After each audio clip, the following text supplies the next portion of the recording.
జై శ్రీరామ్. శ్రీమాత్రే నమః. శ్రీ గురుభ్యో నమః.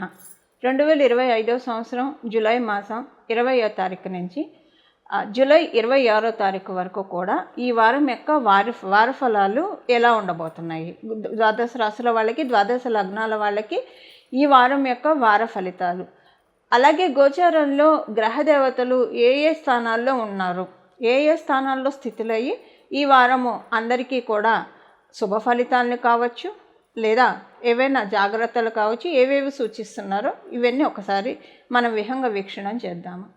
మొదటగా వృషభ రాశిలో శుక్రాచార్యుల వారు స్థితులై ఉన్నారు. గురు భగవానుడు మిథున రాశిలో ఆయన సంచారం సాగుతూ ఉంది. సూర్యనారాయణమూర్తి రవి గ్రహము కర్కాటక రాశిలో, అలాగే వక్రించిన బుధ భగవానుడు కర్కాటక రాశిలో, అంటే రవి బుధులు ఇద్దరూ కూడా కర్కాటక రాశిలో వారి సంచారము. మంగళ్ మరియు కేతువు సింహరాశిలో వారి సంచారము. రాహు భగవానుడు కుంభరాశిలో స్థితులై ఉన్నారు. అలాగే వక్రించిన శని భగవానుడు మీనరాశిలో స్థితులై ఉన్నారు.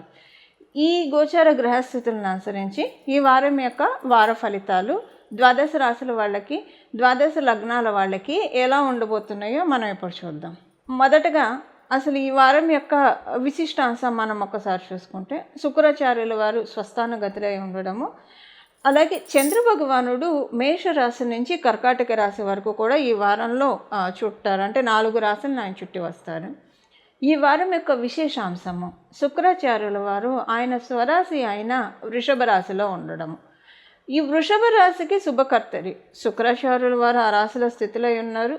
అలాగే గురు భగవానుడి యొక్క ఆచ్ఛాదన వృషభ రాశి మీద ఉంది.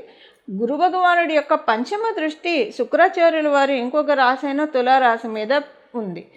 అంటే ఇది చాలా శుభత్వాన్ని కలిగించే విషయం అని చెప్పాలి. దానికి కారణం ఏంటంటే, గురు భగవానుడు 2 రాశులు, అంటే శుక్రాచార్యుడు వృషభ రాశి బలోపేతంగా ఉండడం, కాలపురుషుడు కుండలిలో శుక్రుడు మరియు శుక్రరాశి అయిన వృషభ రాశి, తులారాశి ఈ 2 కూడా బలోపేతంగా ఉండడము ఈ వారం యొక్క ప్రత్యేకాంశము. దీనివల్ల ఏంటంటే శుక్రాచార్యులు మనకి కలియుగంలో లిటరల్గా మనం చూస్తే ఎవరైనా సంతోషంగా సుఖ సౌఖ్యాలతో ఉన్నారు అని అంటే దానికి పరిపూర్తిగా కారణము శుక్రాచార్యుల యొక్క బలం బాగా ఎవరికైతే ఉంటుందో, అంటే లావిష్ లైఫ్ కావచ్చు, లగ్జరియస్ లైఫ్ కావచ్చు, లేదా చక్కగా ఆనందకరమైన జీవితాన్ని జీవించడానికి అవకాశం చక్కగా ఉంటుంది. ఈ వారము ఇది చాలా పుష్కలంగా ఉంది. ఎందుకంటే దానికి ఇంకొక కారణం శుక్రాచార్యుల వారు ఆయన స్వస్థానాల్లో సంచారం చేయడం.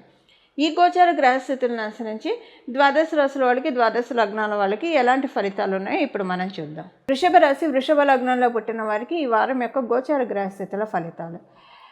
ఈ వారం మీకు శుక్రాచార్యుల వారి బలం చాలా బాగా ఉందని నేను ముందే చెప్పాను. శుక్రాచార్యుడు యొక్క మీ రాష్ట్రాధిపతే కాబట్టి ఈ వారం మీకు మనసుకి ఆనందంగా ఉంటుంది, ఆహ్లాదంగా ఉంటుంది.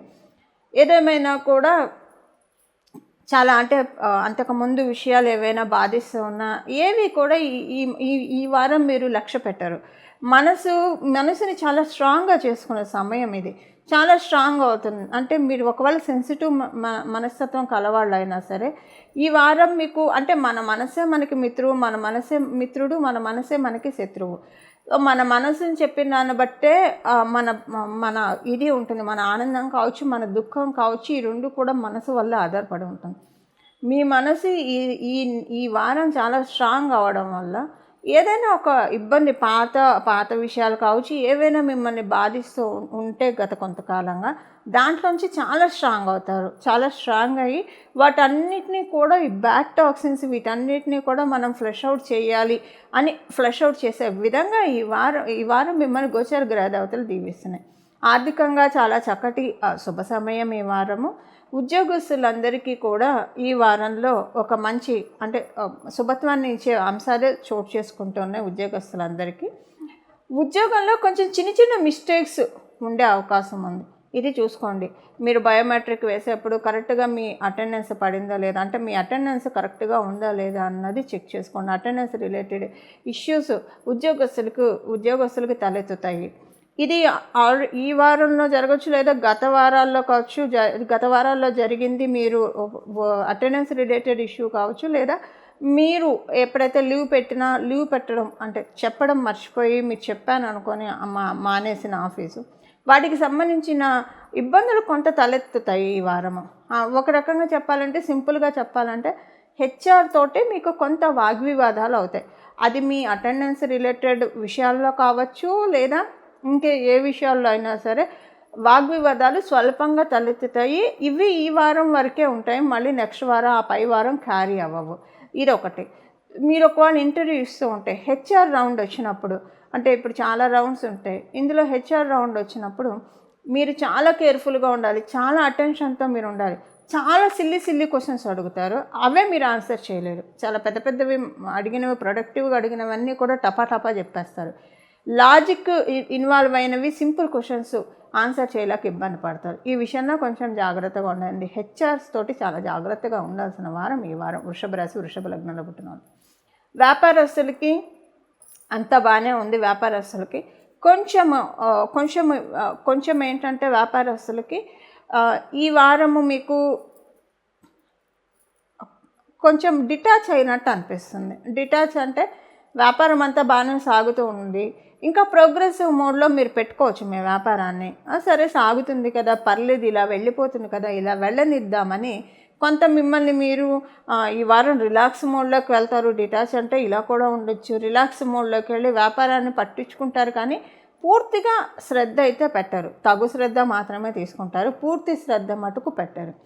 దీనివల్ల మీకు వచ్చే వారాల్లో అనిపించవచ్చు, అంటే రాబోయే వారాల్లో, అరే ఆ వారం నేను ఇంకా కొంచెం ఫోకస్డ్గా ఉంటే బాగుండేదేమో అని అనిపించే విధంగా కొంత మీకు అనిపిస్తుంది రాబోయే వారాల్లో. అందువల్ల దాన్ని నియంత్రించుకోవడానికి ఈ వారం మీకు అంతా బాగానే ఉంది కాబట్టి ఇంకా కొంచెం ఎక్కువగా శ్రద్ధ పెడితే మీకు ఇంకా బాగా ఉంటుంది. ఇది వ్యాపారస్తులకి. విద్యార్థినులు అందరికీ కూడా ఈ వారము, అంటే ఇది 10th క్లాస్ లోపల, ఇంటర్ లోపల ఉన్న విద్యార్థినులకి ఇది అప్లికేబిలిటీ ఉండదు. అది దాటిన వాళ్ళకి, అంటే ఇంటర్ అయిన వాళ్ళకి, ఇంకా హయ్యర్ ఎడ్యుకేషన్ చదువుతూ ఉన్న వాళ్ళకి, మీ ఫ్రెండ్స్ తోటి మీకు చిన్న వాగ్వివాదాలు, చిన్న ఆర్గ్యుమెంట్స్ వచ్చి అది పెద్దవి అయ్యే ఛాన్స్ ఉంది. అందువల్ల మీరు కొంచెం వీటిల్లో కట్టడి చేసుకోవడం, ఎక్కువగా ఆర్గ్యుమెంట్స్లోకి వెళ్లకుండా ఉంటే ఉత్తమము. ఇవి ఈ వారం యొక్క గోచార గ్రహస్థితుల ఫలితాలు వృషభ రాశి, వృషభ లగ్నంలో పుట్టిన వాళ్ళకి. ఈ వారము అందరికీ కూడా మన శుక్రబలం చాలా బాగా ఉంది. శుక్రరాశులైన వృషభ, తులారాశులు చాలా బాగా ఉన్నాయని మనం చూసాం. మీ జన్మజాతకంలో శుక్రాచార్యుల వారి బలం ఉన్నా లేకపోయినా ఇది చాలా బెస్ట్ టైం శుక్రాచార్యుల వారి యొక్క బలాన్ని మనం పెంపొందించుకోవడానికి. శుక్రాచార్యుల వారి బలం లేకపోతే ఎలా తెలుసుకోవాలి? బలం ఉంటే ఎలా ఉంటుంది, బలం లేకపోతే ఎలా ఉంటుంది? ఆయన బలం ఉంటే మ్యారిటల్ లైఫ్ చాలా చక్కగా ఉంటుంది, మొదటి విషయము. అలాగే అందరితోటి రిలేషన్స్ బాగుంటాయి. సో కలియుగం కాబట్టి, మనం ఉన్నది కలియుగం కాబట్టి ఏది కూడా 100% ఉండదు. 30%, 70% మాత్రమే ఉంటుంది. ఎంత బెస్ట్ రిలేషన్ అయినా సరే 30% అసంతృప్తి ఖచ్చితంగా ఉంటుంది. అంటే బాధ ఖచ్చితంగా ఉంటుంది. మనకి సుఖం వెంట దుఃఖం ఉంటుంది. సో మనకి ఈ కలియుగంలో రిలేషన్స్ ఎంత బాగా ఉన్నా 30% అసంతృప్తి అనేది ప్రతి ఒక్కళ్ళకు ఉండే తీరుతుంది. ఆ రిలేషన్ పట్ల అసంతృప్తి అటు ఉంటుంది, ఇటు ఉంటుంది, ఇద్దరికి ఇరుపక్షాలకు ఉంటుంది. ఇందులో ఎవరికి మినహాయింపు ఉండదు. ఎందుకంటే ఏది కూడా 100% ఈ కలియుగంలో ఉండదు. 70% మాత్రమే మనం యోగాన్ని తీసుకోగలుగుతాం. ఆ 70% పర్వ్యూలో మనకి రిలేషన్స్ బాగా ఉండాలన్నా, అలాగే మనకి ఒక ఆనందంగా జీవితాన్ని జీవించాలన్నా, ఆర్థికంగా బాగుండాలన్నా శుక్రాచార్యుల వారి బలం బాగుండాలి. ఆర్థిక విషయాల్లో కూడా ఎంత చెట్టుకి అంత గాలి అని ఎందుకంటారు ఈ కలియుగంలో? ఇదే కారణము. ఎందుకంటే ఏది కూడా పరిపూర్తిగా 100% ఎవరు ఏది అనుభవించలేరు. ఎంత డబ్బులు ఉన్న వాళ్ళకైనా వాళ్ళ స్థాయికి తగ్గట్టు వాళ్ళ ఖర్చులు, వాళ్ళ స్థాయికి తగ్గట్టు వాళ్ళకి ఉండే పెయిన్స్ వాళ్ళకు ఉంటాయి. ఫైనాన్షియల్ పెయిన్స్ కూడా వాళ్ళకు ఉంటాయి. ఇప్పుడు మామూలుగా కూడా రిలేషన్స్ విషయంగా మనం చూస్తే కొంతమంది ఉంటారు, చాలా మంచివాళ్ళు, మంచి కోసమే మాట్లాడతారు. ఎవరికైనా అన్యాయం జరుగుతుంటే వాళ్ళు స్టాండ్ తీసుకుంటారు. ఎంత మంచివాళ్ళైనా సరే ఒక 70% వాళ్ళని సపోర్ట్ చేసిన 30% విభేదించే వాళ్ళు ఉంటారు. అంటే ఏంటంటే మనకి 100% అన్న 100% వారం ఈ కలియుగంలో మనకు ఉండదు. ఇప్పుడు మనకి కనీసం 70% అయినా మన జన్మజాతకంలో ఉంటే ఇంకా దాన్ని స్ట్రాంగ్గా చేసుకోవడానికి శుక్రబలం అంటే, ఒకవేళ లేకపోతే పెంపొందించుకోవడానికి ఇది చాలా రైట్ టైం. గురువారం పూట శ్రీ మహాలక్ష్మి అమ్మవారి యొక్క ఆరాధన. మనం గురువారం చేయొచ్చు, శుక్రవారం మామూలుగా మనం చేస్తాము. కాకపోతే ఇప్పుడున్న ఈ వారం ఉన్న గోచార క్యాలిక్యులేషన్స్ని బట్టి గురువారం పూట శ్రీ మహాలక్ష్మి అమ్మవారికి ప్రత్యేక ఆరాధన చేయడం. అంటే ఈ గురువారము మనకి ఈ వారంలో ఉన్న గురువారం శ్రీ మహాలక్ష్మి అమ్మవారి ఆలయానికి వెళ్ళి రావడము ఇది చాలా మంచిది. అలాగే శుక్రాచార్యుల వారి రాశులు బలోపేతంగా ఉన్నాయి కాబట్టి శ్రీ మహాలక్ష్మి అమ్మవారు శుక్రాచార్యుల యొక్క సోదరి ఇది మనందరికీ తెలిసిన విషయమే. అలాగే ఆవిడ తండ్రి గారు భృగు మహర్షి. అందువల్ల ఈ వారం అంతా కూడా భార్గవ్యే నమః, భార్గవ్యే నమః, భార్గవ్యే నమః, భార్గవ్యే నమః, అలాగే శ్రీ మహాలక్ష్మి నమః, శ్రీ మహాలక్ష్మి నమః, శ్రీ మహాలక్ష్మి నమః. ఈ వారమంతా కూడా ఈ 2 నామాలను జపించడం వల్ల మీ జన్మ జాతకంలో శుక్రాచార్యుల వారి బలం లేకపోతే, శుక్రబలం లేకపోతే ఆ శుక్రబలాన్ని సరిచేసుకునే అవకాశాన్ని గోచారంలో ఉన్న గ్రహదేవతలు మనకి కలిగిస్తున్నాయి. ఈ విధంగా మనందరం కూడా శుక్రబలాన్ని పెంపొందించుకోవాలి అమ్మవారి ఆశీస్సులతో అని చెప్పి నేను కూడా మనందరి తరఫున అమ్మవారిని మనస్ఫూర్తిగా ప్రార్థిస్తూ సత్యమేవ జయతే. మంగళం. నమో భగవతే వాసుదేవాయ.